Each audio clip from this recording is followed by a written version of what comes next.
Assalamualaikum warahmatullahi wabarakatuh. Saya Rizky Adriani dari kelas akuntansi reguler 2B. Pada kesempatan ini saya akan menyampaikan mengenai materi kebutuhan dana untuk modal kerja. Langsung aja kita bahas untuk materi yang pertama, itu pengertian modal kerja sendiri. Modal kerja ataupun working capital merupakan dana yang digunakan oleh perusahaan dalam melaksanakan ataupun melakukan aktivitas kegiatan operasional perusahaan sehari-hari. Jika dalam akuntansi, working capital dapat dikatakan sebagai investasi perusahaan dalam berupa aktiva lancar ataupun current asset, dapat berupa kas, piutang dagang, persediaan, sekuritas, dan juga beberapa biaya yang dibayar di muka. Selanjutnya adalah manfaat ataupun fungsi modal kerja. Fungsi modal kerja sendiri ada 5. Yang pertama adalah melindungi dari krisis modal. Yang dimaksud dari krisis modal adalah perusahaan akan tetap terlindungi apabila terjadi penurunan dari nilai harta lancar. Yang kedua adalah membayar kewajiban, di mana perusahaan akan mampu untuk melunasi ataupun membayar utangnya kepada pihak kreditur ataupun pihak ketiga seperti bank. Nah, selanjutnya adalah perusahaan memiliki persediaan jumlah yang cukup. Maksudnya adalah persediaan memiliki stok ataupun barang yang ingin dijualkan, ingin dipasarkan ke konsumen dengan cukup. Yang keempat adalah syarat kredit yang lunak. Syarat kredit yang lunak ini adalah maksudnya perusahaan akan memberikan kelonggaran ataupun keringanan kepada konsumen untuk tetap dapat membeli barang ataupun membeli jasanya dalam bentuk kredit. Yang kelima adalah operasional berjalan dengan lancar. Maksudnya di sini adalah perusahaan dapat memberikan pelayanan yang baik, lancar, cepat kepada pelanggan dengan dukungan modal kerja sendiri. Selanjutnya adalah sumber modal kerja. Sumber modal kerja ada 5. Yang pertama adalah berasal dari aktivitas perusahaan. Maksudnya di sini adalah dari pendapatan penjualan yang dilaksanakan oleh perusahaan.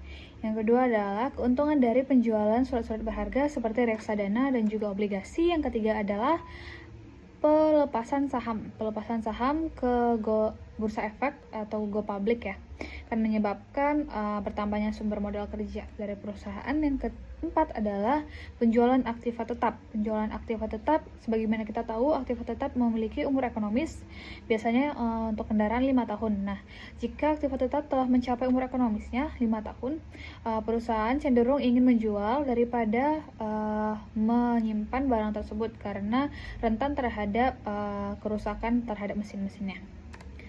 Nah, yang terakhir adalah pinjaman kredit ataupun pinjaman yang berasal dari bank merupakan salah satu sumber modal kerja. Selanjutnya, kita akan membahas mengenai apa sih penggunaan modal kerja sendiri. Penggunaan modal kerja itu salah satunya yang paling utama adalah untuk pembelian bahan baku dan juga bahan baku atau barang dagang yang ingin dijualkan untuk menghasilkan pendapatan oleh perusahaan. Yang kedua adalah untuk membayar gaji, upah, dan juga biaya lain-lainnya. Gaji upah yang dibayar kepada karyawan yang telah memberikan tenaga ataupun usahanya untuk menunjang aktivitas perusahaan. Biaya lain-lainnya maksudnya adalah biaya yang dikeluarkan oleh perusahaan di luar dari pembelian bahan pokok dan juga biaya tenaga kerja. Selanjutnya ini ada untuk menutupi kerugian akibat penjualan. Misalnya nih, perusahaan memiliki masa ataupun jangka waktu terhadap barang yang diproduksi ataupun dihasilkan di mereka, di mana perusahaan harus membuat cadangan untuk menutupi kerugian daripada penjualan tersebut. Misalnya dalam keadaan tertentu suatu produk tumpah ataupun hilang ataupun rusak. Yang keempat adalah pembentukan dana. Ini salah satu pembentukan dana cadangan ya, hampir sama kayak yang ini atau cadangan terhadap kerugian penjualan, hampir sama. Yang terakhir adalah pembelian aktiva tetap. Jika perusahaan merasa sudah memiliki dana yang berlebih, cenderung akan melakukan pembelian terhadap aset tetap, di mana aset tetap memiliki umur ekonomis yang relatif panjang dan juga memiliki keuntungan jika dijual beberapa tahun kemudian. Selanjutnya kita akan membahas mengenai perputaran modal kerja. Perputaran modal kerja adalah rasio yang menunjukkan hubungan antara modal kerja dengan penjualan untuk menunjukkan banyaknya penjualan yang dapat diperoleh perusahaan untuk tiap rupiah modal kerja sendiri. Untuk rumusnya, rumus mencari perputaran modal kerja adalah working capital turnover ratio sama dengan net annual sales per working capital. Nah, maka dengan itu kita harus cari dulu pertama working capitalnya. Working capital itu rumusnya adalah current liabilities kurang current asset ataupun utang lancar dikurang harta lancar. Nah, jika working capital sudah dapat, maka dari itu kita bisa menghitung untuk working capital turnover atau rasio perputaran modal kerja. Rumusnya itu adalah penjualan bersih per tahun dibagi dari modal kerja. Kita masuk ke contoh soalnya. Di sini ada pada akhir tahun Zat Inc. memiliki penjualan tahunan sebesar 150.000 dolar dan juga modal kerja sebesar 75.000 dolar. Rumus untuk menentukan rasio perputaran modal kerja perusahaan adalah sebagai berikut.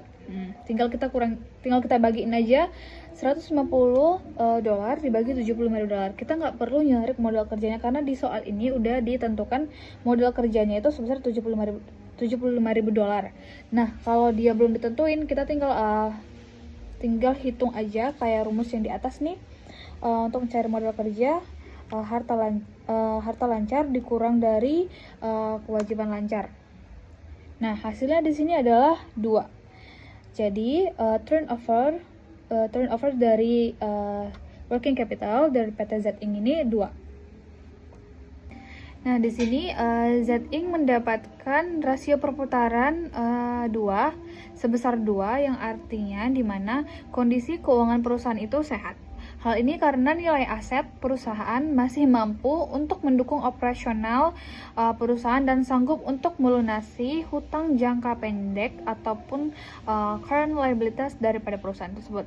Apabila mendapatkan nilai rasio di bawah 1, artinya kondisi keuangan perusahaan itu dalam status bahaya. Kenapa dibilang bahaya? Karena jumlah hutangnya lebih banyak daripada dibandingkan aset perusahaan. Sampaikan untuk materi yang saya sampaikan. Jika ada kurang lebih, mohon maaf. Terima kasih sudah menonton. Assalamualaikum warahmatullahi wabarakatuh.